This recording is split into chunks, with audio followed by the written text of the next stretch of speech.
Well, welcome everybody. Já, innilega velkomin í dag. A few years ago, Fyrir nokkrum árum I was doing some research at Andrews, var ég að rannsaka ákveðið efni á Andrews háskólanum looking at the image of God, og ég var að skoða ímynd Guðs. and I was particularly looking at the image of God in the writings of the Adventist pioneers. Og sérstaklega var ég að lesa það í skrifum þeirra eða frumkvöðla okkar kirkju. And what I found out for myself was really amazing, I thought. Og það sem ég komst að þar fannst mér vera mjög áhugavert. It's an area which we actually haven't researched specifically before. Þetta efni sem við höfum kannski ekki rannsakað sérstaklega áður. So I felt that I was finding gold for the first time. Svo mér fannst ég bara hafa komist í gull. And over a series of 4 sermons, I want to share with you some of the things that I found. Og mér langar til að deila því með ykkur sem að ég komst þarna að í 4 predikunum. I actually was sitting on my bedroom floor Ég sat á gólfinu í herberginu mínu for 2 weeks solid. í 2 vikur And I looked at about 700 references og ég fór yfir 700 tilvitnanir cut each reference into a little piece of paper, og klippti þetta niður and then sat for the first week making piles around me og byrjaði svo á því að búa til bunka í kringum mig where I was creating themes. þar sem ég var búin að búa til ákveðin þemu. It took me 1 week to do that, Það tók 1 viku and then the second week I subdivided the themes. og síðan flokkaði ég þau þemu, flokkaði ég þau. And there were many times where I was literally gasping in amazement at what I was reading. Og stundum bara gafti ég af undrun yfir því sem ég var að lesa. So I've tried to package some of this together into four general ideas. Svo reyndi ég að taka þetta saman í 4 megin hugmyndir. And today I want to look at this first idea about making the invisible God visible. Og í dag langar mér að skoða fyrstu hugmyndina sem að gera hinn ósýnilega Guð sýnilegan. If you open your Bibles to Genesis chapter 1, Ef við opnum ritninguna, fyrstu Mósebók, fyrsta kafla, you will see some verses that are fairly familiar in verses 27. og í 27. versinu og byrja þar munið sjá vers sem að ykkur eru kunnug. Where it says that God created man in his image. Þar stendur að Guð skapaði mannin eftir sinni mynd. Now think about this idea for a moment. Hugsaðu aðeins út í þetta. We are created in God's image. Við erum sköpuð í Guðs mynd. That means the image of God defines what it means to be human. Það þýðir að ímynd Guðs skilgreinir það hvað það að vera mennskur. If you want to know what a human being is, Ef þú vilt vita hvað það að vera manneskja, you look at the image of God. horfðu þá á ímynd Guðs. But we have a problem. En það vandamál. Because sin came in, as we find out a couple chapters later, Vegna þess að synd kom inn í heiminn eins og við lesum í köflunum á eftir. and corrupted that image. Og skemmdi þessa ímynd. The image of God in human beings has been completely corrupted. Og þess vegna ímynd Guðs í manninum, hún hefur verið eyðilögð. But our task as followers of Christ En okkar verkefni sem fylgjendur Krists is to put that image, if you like, back together again. að setja þessa mynd saman á ný. But what does it look like? En hvernig lítur hún út? If we don't know what it looks like, we don't know how to put it back. Því að við vitum ekki hvernig hún lítur út, hvernig getum við lagað hana? I have done a number of IKEA creations, furniture putting together. Ég hef sett nokkur húsgögn saman frá IKEA I like to pride myself that I can put it together without looking at the instructions. og ég monta mig því að geta sett það saman án þess að skoða leiðbeiningarnar. But it is possible that if you have 5 men, well, 5 people, let's say, En það mögulegt með 5 manneskjur that you give them the pieces and they could create something different each. og þú lætur það hafa hluti, þess að brot af ákveðnum hlut og þeir setja það saman á mismunandi hátt. If we want to know how the furniture is supposed to look, you need to follow the instructions. Og ef þú vilt vita akkurat hvernig hluturinn á að líta út, þá þarf það að fara eftir leiðbeiningunum. If we as Christians are restoring people back into God's image, Og ef að við sem kristnir einstaklingar að vinna að varðveislu þess að byggja þessa ímynd upp á ný, we need to know what it looks like. að endur skapa hana, þá þurfum við að vita hvernig hún leit út í upphafi. Otherwise, we'll be spending a lot of time with screwdrivers and all sorts of things. Annars eyðum við bara miklum tíma með einhver verkfæri í kringum okkur, But it will not look like God intended it to be. án þess að það líti út að lokum eins og Guð áformaði. If you turn to the verse that Helga read earlier in Colossians 1:15, Ef við lítið aftur á ritningatekstan í dag sem Helga las í Kólussarbréfinu, here we have something very important. fyrsta kafla 15, það svolítið mikilvægt. Here it says that Jesus is in the image of God. Hér stendur að Jesús sé í mynd Guðs. Well, it says precisely, the Son is the image of the invisible God. Eða í raun stendur hér, hann ímynd hins ósýnilega Guðs. The idea here is that Jesus has come so that we can know what the invisible God looks like. Svo með öðrum orðum kom Jesús svo að við getum séð hvernig hinn ósýnilegi Guð lítur út. There are plenty of verses all the way through the Bible which says that God, the Father, has not been seen. Það nokkri tekstar hér í ritningunni þar sem stendur það sem að enginn hefur séð Guð. But Jesus comes to make what is invisible visible. En Jesús kemur til þess að gera hið ósýnilega sýnilegt. So, what actually is it that Jesus is making visible?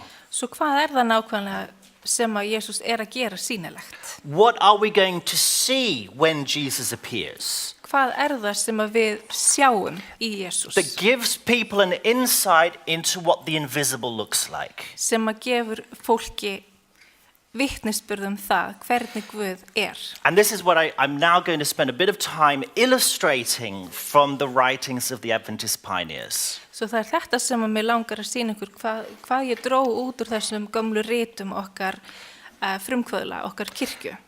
In the early 1800s, Í byrjun 18. aldar, the prevailing view was that God was only spirit. þá var það svona almennt hugsað það að Guð væri andi. That the common idea was that man cannot be in the image of God concerning his body. Og þá að maðurinn gæti ekki verið í mynd Guðs því að við í líkama. Because God does not have a body. Að því Guð hefur ekki líkama. The idea was that God was purely spirit. Og hugmyndin var að Guð væri einungis andi. Now this set a big challenge for Adventists. Og þarna kom áskorun fyrir adventista. Because they said, well, if the idea originally is that God is spirit and people are made in his image. Svo ef hugmyndin að Guð sé andi og við séum gerð í hans ímynd, then that would follow logically that human beings are also made of the same immortal spirit. Að þá mætti segja að manneskjur væru líka með ódauðlegan anda. Which they said biblically that's not true. Did you say, sorry, did you say everlasting or Immortal. immortal? Það ekki ódöðlegur? Já, okay. Sorry, and repeat the last thing. Yeah. Sem að væri ómögulegt. Yeah. Okay. So even people like Jay and no, actually, I'm going ahead of myself. So Adventists set out to prove Svo þá fóru aðventistar af stað með það að reyna að sanna that God has a body, að Guð hefði líkama, hann hlyti að hafa þá líkama. and that is the image of God. Og það væri þá ímynd Guðs, It is his body. líkaminn hans, hvernig hann liti út.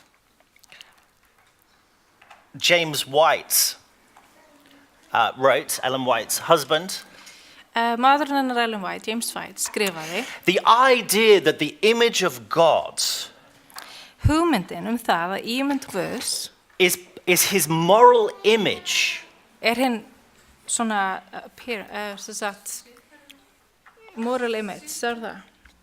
Sorry. Sé hinn siðferðilega mynd hans is false. Rangt. He was absolutely determined that the image of God had nothing to do with character or morality. It's just his body. Svo hann sagði það bara rangt að ímynd Guðs hafi nokkuð að gera með siðferði eða, já, það væri bara sem sagt hvernig hann lítur út. When we move into the 1880s, Og ekki með karakter hans heldur, bara líkamann. En svo þegar við förum yfir í 1880, so this is some time after the Adventists had gotten going, og þetta svolítið eftir að þeir voru byrjaðir á þessari rannsókn sinni, there begins a shift in the thinking. að þá breytist aðeins hugsun þeirra. People began to reflect on Ecclesiastes 7. Þar sem að þeir eru að skoða 7. kafla Ecclesiastes orðskviðanum. Where it says that God created man upright. So there was a moral idea there. Já, í predikarunum, þar sem að verið að tala siðferðilega mynd. And then A.T. Jones wrote this. Og þá skrifar A.T. Jones þetta. In the beginning, man was made in the image of God, and that signifies a good deal more than the shape of God. One looking upon him would be caused to think of God. He reflected the image of God. God was suggested to whoever looked upon the man. Í upphafi var maðurinn gerður í mynd Guðs, og það gefur til kynna talsvert meira en lögun Guðs. Ef maður virti hann fyrir sér, neyddist maður til að hugsa Guð. Hann endurspeglaði mynd Guðs, hverjum þeim sem leit á mannin var bent til Guðs. J.H. Kellogg from Cornflakes fame. Kellogg's sem bjó til kornflexið, he went even further. hann fór jafnvel lengra í þessu. He says this expression, the image of God, means that God put into the mass of clay out of which man was made everything that is possible to manifest through human form. And he argued that in Christ we have the same sort of image that God that we had in the first Adam. Þetta orðalag, ímynd Guðs, merkir að Guð setti í þann leirklump sem maðurinn var gerður úr allt af Guði sem mögulegt var að birta í mannlegu formi. Með þeim rökum að í Kristi höfum við samskonar mynd Guðs sem við höfum í hinum fyrsta Adam.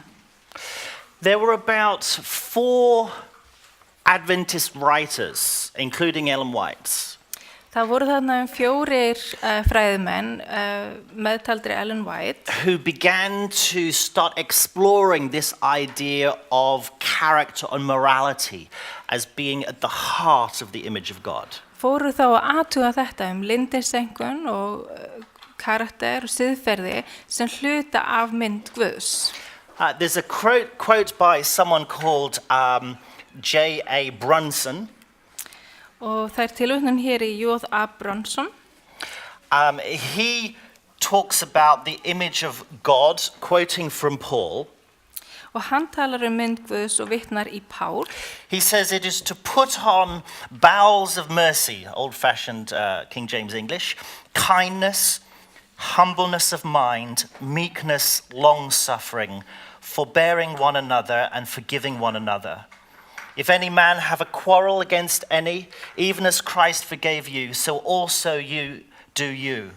And above all things put on charity, which is the bond of perfectness, and to be renewed in the attributes of Jesus, mercy, kindness, humbleness of mind, meekness, long-suffering, forbearance, love. And he concluded that every individual who bears the image of God is one who has these qualities of heart that we have just described. Then, since God made man in his own image and placed him there on earth, this being, bearing the image of God, bore also the characteristics of God. Svo Brunson skrifaði að það að bera ímynd Guðs með orðum Páls að taka á sig hjartans með góðvild, auðmýkt, hógværð og langlindi. Umberið hver annan og fyrirgefið hver öðrum. Ef einhver hefur sök á hendur öðrum, fyrirgefið hvor öðrum. Eins og Drottinn hefur fyrirgefið yður, svo skulu þér og gjöra. En íklæðist yfir allt þetta elskunni sem band algjörleikans og verða endurnýjaðir með eiginleikum Jesú. Meðumkunn, góðvild, auðmýkt, hógværð, langlindi, umburðarlyndi, kærleika. Af því leiðir af sér hver einstaklingur sem í Guðs mynd. Sá sem hefur þessa eiginleika í hjarta sér, sem við höfum lýst.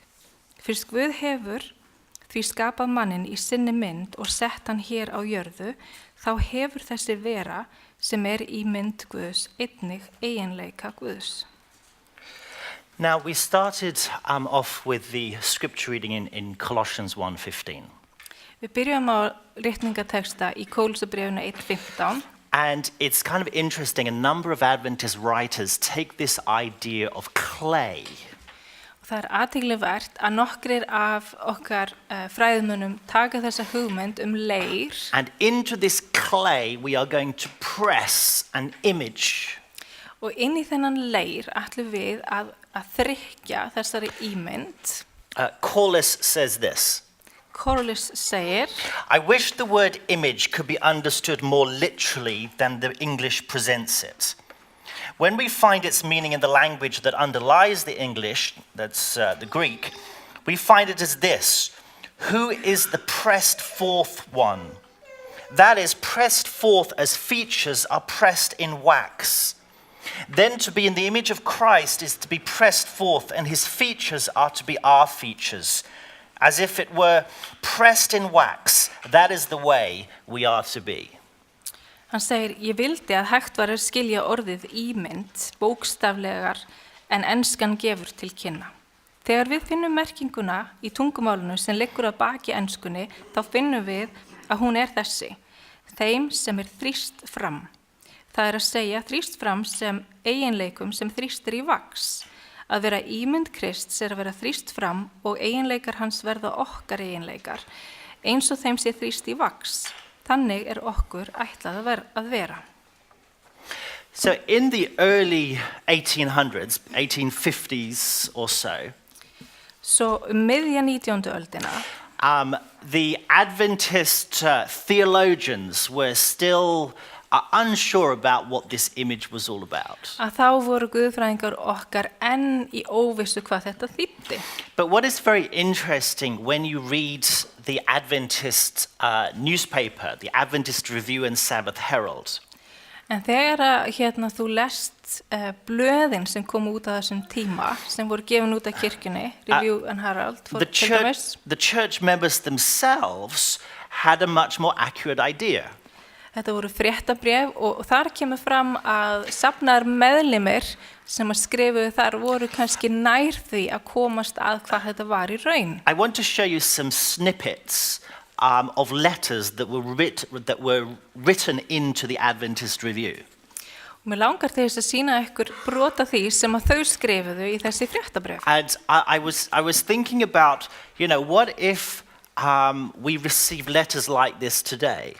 Og ég var að hugsa hvað ef við fengjum svona bréf í dag. It would be quite something. Það væri svolítið áhugavert. But here are just some sentences that I pulled out of letters that people are writing in to the equivalent of Adventfréttir. En þetta eru bara nokkra setningar sem ég tók úr skrifum þeirra sem voru skrifuð til blaðsins. Dear brothers and sisters, let us strive to die daily to sin and not be conformed to the world, but be transformed in the image of God, for he loves to see his people bear his likeness.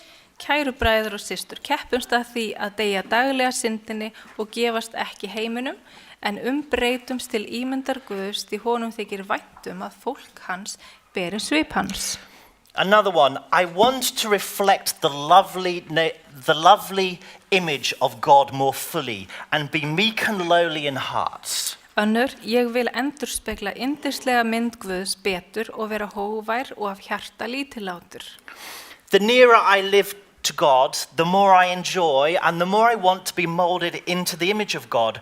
Oh, I want to get into that place where I shall abide in God and have his word abide in me. Því nær sem ég lifi Guði, því meiri nýt ég, og því meir vil ég mótast til ímyndar Guðs. Ó, ég vildi að ég næði þeim stað, þar sem ég í Guði og orð hans í mér. I long to be conformed to the image of God in all things. I long for holiness and a pure heart, that I may walk worthy of the vocation wherewith we are called. Ég þrái að líkjast mynd Guðs í öllum hlutum. Ég þrái heilagleika og hreint hjarta, að ég megi ganga verðugur þeirri köllun sem við höfum verið kölluð til. Now, think about this, that these were not theological articles that were being written. Þú hugsar það að þetta ekki guðfræðileg umræða eða guðfræðilegar fræðigreinar sem eru skrifaðar hér. I mean, you just imagine someone is at home doing the dishes. Einhver bara heima að vaska upp. And they say to themselves, you know, I really want to write to the Adventist Review and just share how I'm feeling right now. Og svo hugsaðu, já, ég ætla bara að skrifa til fréttablaðsins bara virkilega hvernig mér líður núna. And so they write in just to share the longing they have on their hearts to reflect Christ. Svo þau skrifa þessa djúpu löngun sína til þess að endurspegla Krist. One more, or yes.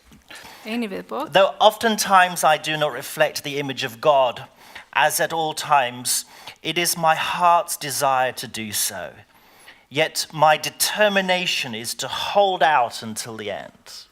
Þó ég get ekki alltaf endurspegla ímynd Guðs öllum stundum, hjarta mitt þráir það. Þó það staðfesta mín að halda út allt til enda. When we go back to Colossians, where we started, Við förum aftur í Kólussarbréfið þar sem við byrjuðum.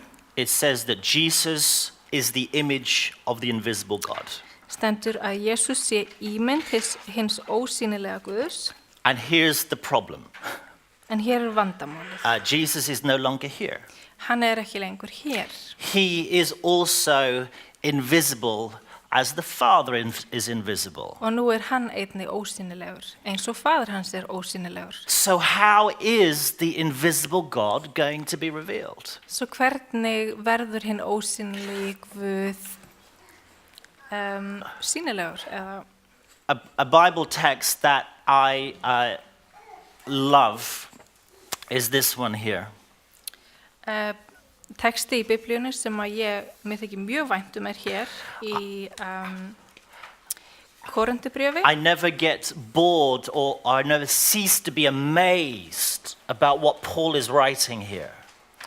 Og ég þreytist aldrei á því að lesa og velta því fyrir mér sem hann að skrifa hér. Because this is the answer to how the invisible God becomes visible. Því þetta svari við því hvernig hinn ósýnilegi Guð verður sýnilegur. Paul says, and we all who with unveiled faces contemplate the Lord's glory are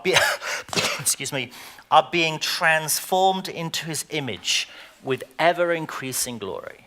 Páll segir, en allir vér sem með óhjúpuðu andliti endurspeglum dýrð drottins ummyndumst til hennar sömu myndar frá dýrð til dýrðar. When I contemplate the glory of Christ, Þegar að ég velti fyrir mér dýrð Guðs, when I turn up to be with God each day, þegar að ég mæti til þess að vera með Guði daglega and I look into his words, og ég horfi í orðið hans and I allow those words to reflect or sink deep into me, og ég leyfi þeim að taka rætur í mér og endurspeglast í mér. when I see the glory of God in the face of Christ in Scripture, Og þegar ég sé dýrð Guðs í andliti Jésu í ritningunni, Paul says that my life will reflect the glory of God. þá segir Páll að líf mitt muni endurspegla dýrð Guðs. And the invisible God will become therefore visible. Og þannig verður hinn ósýnilegi Guð sýnilegur. I would just challenge you to meditate deeply on this verse. Ég skora á ykkur að íhuga þennan ritningateksta The possibility that God has for your life, og möguleikana sem að Guð hefur í þínu lífi.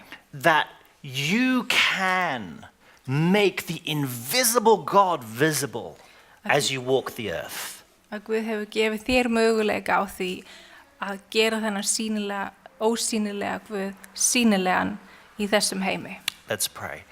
Skulum biðja saman. Father in heaven, I pray that we will be awed by what Paul is writing here. Faðir, ég bið þig að hjálpa okkur að hrífast af því sem að Páll að skrifa hér. My problem is that there are many other things that I find more interesting. Vandamáli að það geta verið aðrir hlutir sem að mér finnst vera áhugaverðari.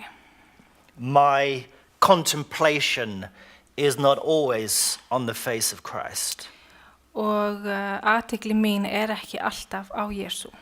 Father, I pray that you'll bring conviction to each of our hearts, Viltu gefa okkur sannfæringu to show us how distracted we have become, og sýna okkur hversu truflu við hefum orðið that our greatest joy and our greatest delight og ég bið þess að okkar mesta gleði may be to gaze upon the beauty of Jesus Christ, mætti vera að líta á þína fegurð, that he be seen as we walk the earth.